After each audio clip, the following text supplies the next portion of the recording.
विद्यार्थी मित्रांनो, तुमचं स्वागत आहे जी के मास्टर मराठीवरती. आज प्रश्न 40 घेऊन आलोय.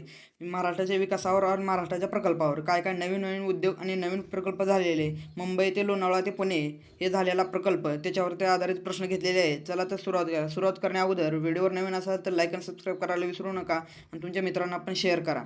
चला तर सुरुवात करूया. प्रश्न क्रमांक 1 पासून. मिसिंग लिंक प्रकल्पातील बोगद्याची नेमकी रुंदी किती आहे? तर ते 23.5 मीटर इतकी आहे.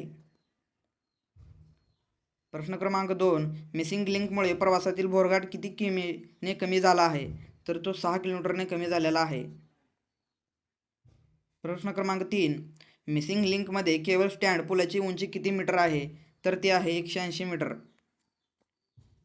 प्रश्न क्रमांक 4. या प्रकल्पातील 10.55 किलोमीटरचा बोगदा कोणत्या 2 गावांना जोडतो? तो जोडतो खापुली ते कुसगाव ह्या 2 गावांना जोडत आहे. मिसिंग लिंक प्रकल्पाचा एकूण खर्च किती अंदाजित आहे? तो 6,695 कोटी इतका आहे. प्रश्न क्रमांक 6. ऑटो शेतीवर CCTV देखरेखीसाठी कोणते प्रगत तंत्रज्ञान वापरले जात आहे? तर ते MITMS हे वापरले जात आहे. प्रश्न क्रमांक 7. 2026 मध्ये महाराष्ट्रातील कोणते बंदर पूर्णपणे स्वयंचलित म्हणून घोषित झाले? तर ते झालेले आहेत नावाशेवा JNPA हे झालेले आहेत. प्रश्न क्रमांक 8. मुंबई कोस्टल रोडच्या गिरगाव ते प्रियदर्शिनी पार्क बोगद्याचा व्यास किती आहे? तर तो 12.19 मीटर आहे. 12.19 मीटर.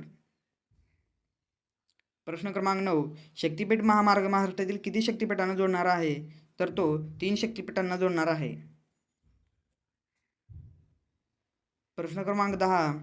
2026च्या अहवालानुसार महाराष्ट्रातील कोणत्या जिल्ह्याला AIB हब म्हटले जात आहे? तर ते पुणे शहराला म्हटले जात आहे. प्रश्न क्रमांक 11. धारावी पुनर्विकास प्रकल्पात मात्र रहिवाशांना किती चौरस फुटाचे घर मिळणार आहेत? तर ते 350 चौरस फुटाचे घर मिळणार आहेत. प्रश्न क्रमांक 12. महाराष्ट्राच्या पहिल्या महिला मुख्य सचिव म्हणून कोणाची नियुक्ती झाली? तर ते सुजाता सैनिक यांची नियुक्ती झालेली आहे. सुजाता सैनिक. प्रश्न क्रमांक 13. समृद्धी महामार्गाचा आमने येथील शेवटचा टप्पा कधी खुला झाला? तर तो 2026 येथे खुला झालेला आहे. प्रश्न क्रमांक 14. नवी मुंबई आंतरराष्ट्रीय विमानतळाच्या पहिल्या धावपट्टीची लांबी किती आहे? तर ती आहे 3.7 किमी. प्रश्न क्रमांक 15. राज्यातील कोणत्या व्याघ्र प्रकल्पाला 2026 मध्ये जागतिक दर्जाचा पुरस्कार मिळाला? तर तो पेच याला मिळालेला आहे. प्रश्न क्रमांक 16. मुख्यमंत्री लाडकी बहीण योजनेचा लाभ घेण्यासाठी वयोमर्यादा काय आहे? तर ते 21 ते 65 वर्ष वयोमर्यादा आहे मित्रांनो. प्रश्न क्रमांक 17. कोस्टल रोडवरील छत्रपती संभाजी महाराज पुतळ्याची उंची किती आहे? तर ती आहे 120 फूट. 120 फूट आहे. प्रश्न क्रमांक 18. महाराष्ट्रातील 37व्या राष्ट्रीय क्रीडा स्पर्धेत राज्याने किती सुवर्ण पदके जिंकले आहेत? तर ते 80 पदके जिंकलेले आहेत. प्रश्न क्रमांक 19. लेक लाडकी योजनेत 18 वर्ष पूर्ण झाल्यावर मुलीला किती रक्कम मिळते? तर ते 75,000 मिळते. समृद्धी महामार्गावर प्राण्यांसाठी किती ओव्हरपास बांधण्यात आले आहेत? तर ते 9 ओव्हरपास बांधण्यात आलेले आहेत. 9. प्रश्न क्रमांक 21. मिसिंग लिंकमध्ये सर्वात उंच पुलाच्या खांबाची उंची किती आहे? मिसिंग लिंकमध्ये हे 182 मीटर उंची आहे. प्रश्न क्रमांक 22. पुणे मेट्रोच्या वंजा ते रामवाडी मार्गाची एकूण लांबी किती? एकूण लांबी हे 15.7 किलोमीटर आहे. प्रश्न क्रमांक 23. महाराष्ट्रातील कोणत्या रेल्वे स्थानकाला ग्रीन रेल्वे स्टेशन प्रमाणपत्र मिळाले? छत्रपती महाराज टर्मिनस यांना मिळालेलं आहे ग्रीन रेल्वे स्टेशन प्रमाणपत्र. प्रश्न क्रमांक 24. जलयुक्त शिवार 2.0 अंतर्गत किती गावाची निवड करण्यात आली आहे? तर ते 5,000 गावाची निवड करण्यात आलेली आहे. प्रश्न क्रमांक 25. 2026 मध्ये महाराष्ट्राचा अभिजात भाषा दर्जा प्रक्रियेत आहे? तर तो केंद्र सरकारने मंजूर केला आहे. प्रश्न क्रमांक 26.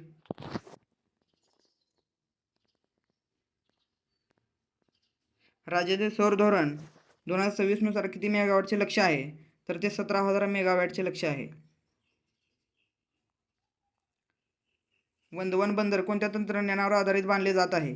तर ते लँडलॉर्ड मॉडेल ह्याच्यावर बांधले जाते आधारित. मुंबई मेट्रो 3 एक्वा लाईन पहिला टप्पा कोणत्या 2 स्थानकादरम्यान आहे? तर ते आहे सिप्झा ते बिक्सी ह्या दरम्यान आहे. प्रश्न क्रमांक 29. अटल सेतूच्या निर्मितीसाठी कोणत्या देशाने तांत्रिक मदत केली आहे? तर ते जपान ह्या देशाने तांत्रिक मदत केलेली आहे.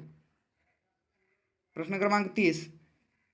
मिसिंग लिंकमुळे मुंबई पुणे एक्सप्रेसवरील प्रवासाचा वेळ किती मिनिटांनी कमी झाला? तर ते 30 मिनिटांनी कमी झालेला आहे प्रवास.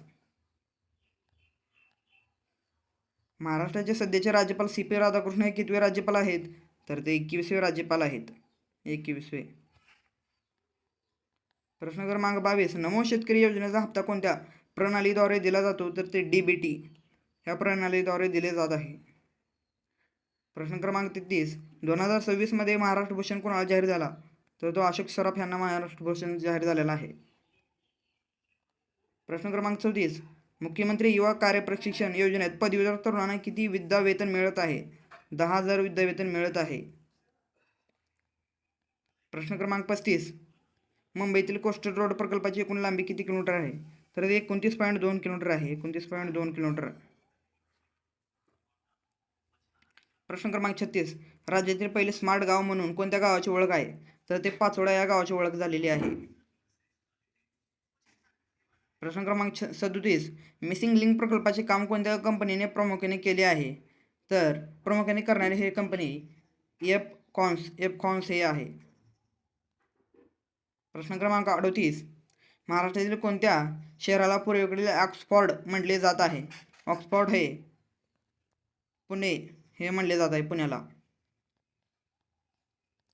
प्रश्न क्रमांक 39. नवी मुंबई मेट्रो लाईन 1 बेलापूर ते पेंदर ची लांबी किती आहे? तर ते 11.1 किलोमीटर आहे. प्रश्न क्रमांक 40. भारतातील सर्वात वेगवान एक्सप्रेस हे म्हणून कोणाची नोंद झाली आहे? तर मित्रांनो, ह्याचं उत्तर तुम्ही कमेंटमध्ये द्या. आपले 40 प्रश्न कंप्लीट झाले. 40पैकी तुम्हाला किती बरोबर आले ते कमेंट करून नक्की सांगा. आणि येणारा व्हिडिओ कोणत्या टॉपिकवर आणायचा आहे ते कमेंट करून नक्की सांगा. आणि व्हिडिओवर नवीन असाल तर लाईक आणि सबस्क्राईब करायला विसरू नका आणि तुमच्या मित्रांना पण शेअर करा. चला तर पुढच्या व्हिडिओमध्ये भेटूया. धन्यवाद.